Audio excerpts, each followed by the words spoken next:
kooxda kubadda cagta Mogadishu City Club ayaa diyaar garow xoogan ugu jirta wajiga labaad horyaalka Soomaaliya Premier League kala ciyaareedkani.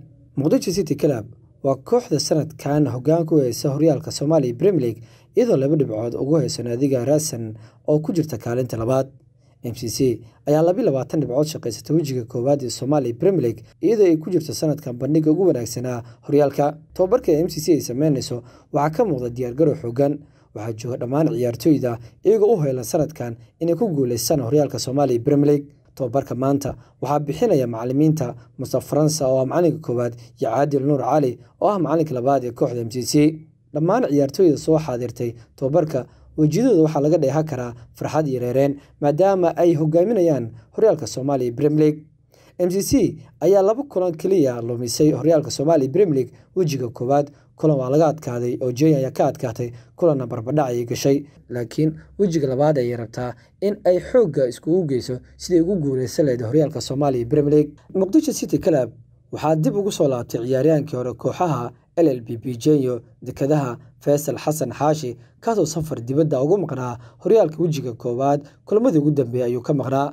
diyaar ayuu u yahay wajiga labaad ee horyaalka Soomaaliya Premier League in uu ka soo muuqdo ciyaaryahankan. Faisal Xasan Xaashi ayaa ka warbixiyay soo laabashadiisa kooxda MCC iyo sanadkan rajada ay ka qabaan ku guuleysiga horyaalka Soomaaliya Premier League.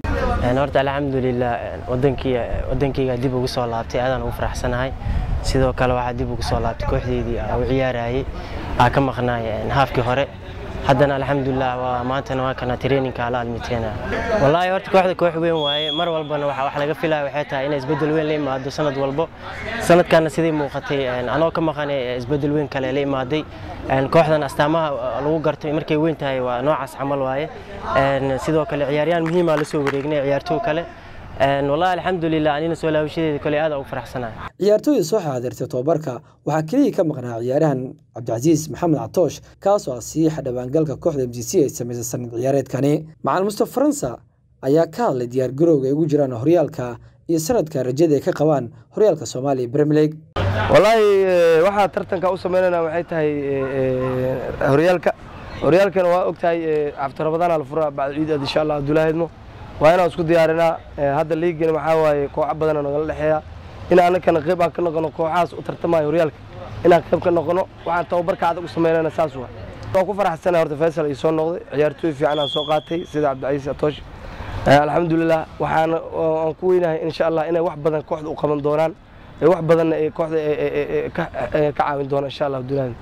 waa diyaar garow adag ay ku jirto kooxda kubadda cagta Mogadishu City Club iyadoo ah hogaamiyaasha horyaalka wajiga koowaad. waxay leedahay 22 dhibcood oo qura ayna hoggaan ku geysan naadiga Racing. waxay dib u heleen ciyaaryahankooda Faisal Xasan Xaashi kaasoo dalka ka maqnaa. Iftaax Abdirashiid Abu Karnaani Gol FM Mogadishu.